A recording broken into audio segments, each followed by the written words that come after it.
for the further proceedings. All over to Rane, sir.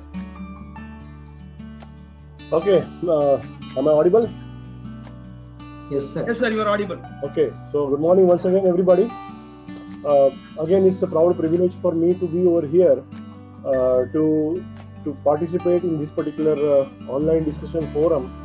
Novel concepts Mahesh has come out with, and earlier I also attended one entrepreneurship program, and this is the one online discussion forum.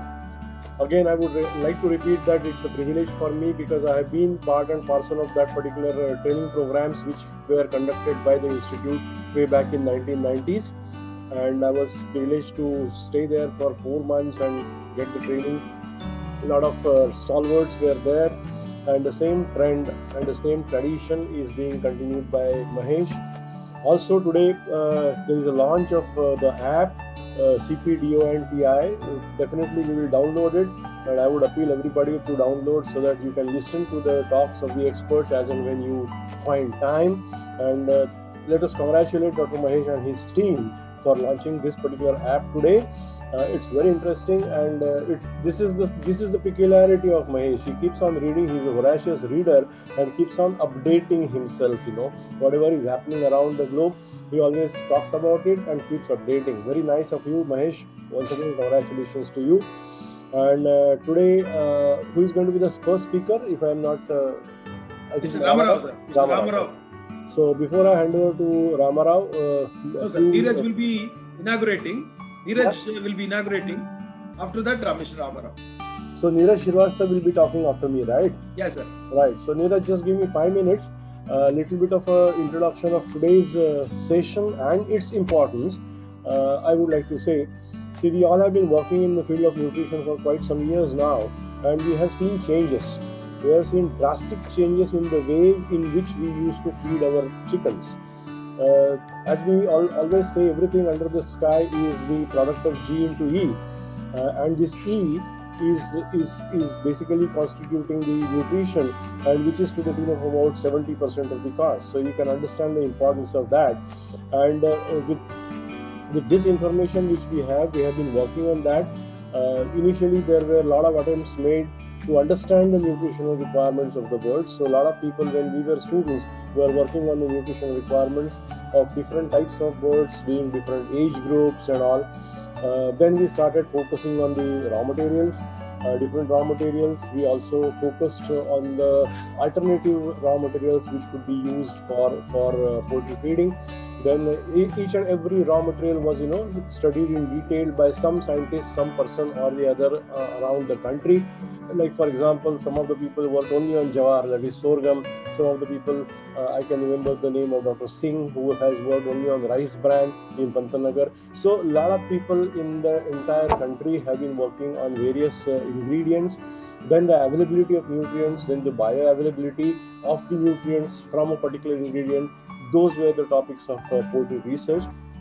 Then the era came where we started working on toxins, anti-nutritional factors and toxicity which is coming from the feed.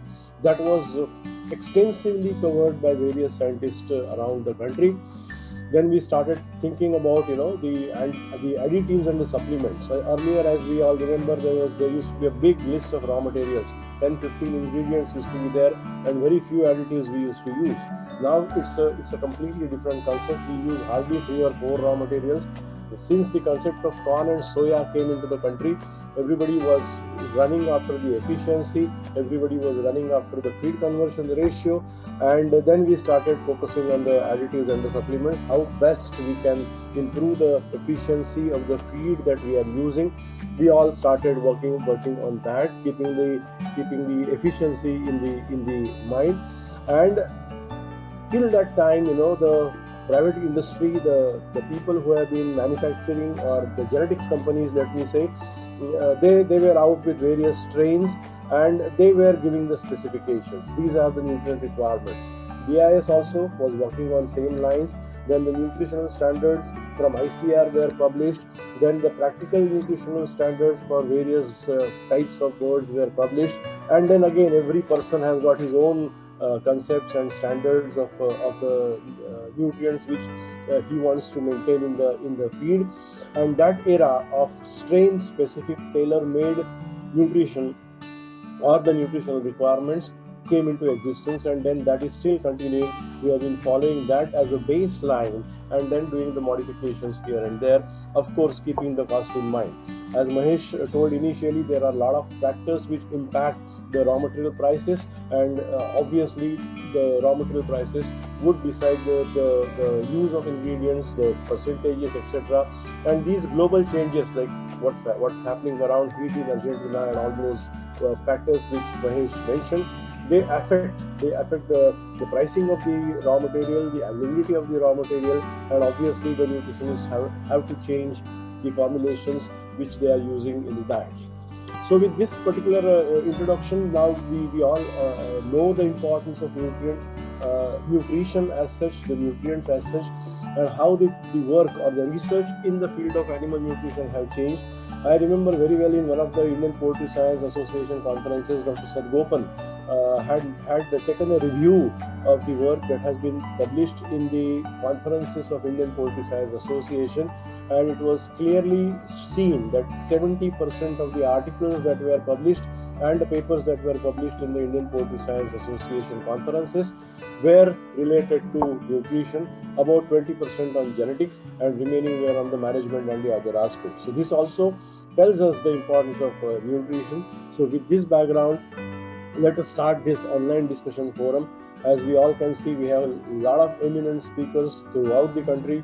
Dr. Natarajan, Dr. Nataraja, Dr. Haldar, Dr. Ramarao, Dr. Bharadwaj, all experts from different parts of the country are there, and they will be talking on the nutrition, the present status, and of course there will be a discussion on that also. My job is to moderate the session in the sense that whatever questions will come from the audience, I'll keep on jotting them down, and after everybody finishes the speech, I would ask the questions to the panelists, of course depending on the time, and then we can have a little bit of interaction on each and every topic.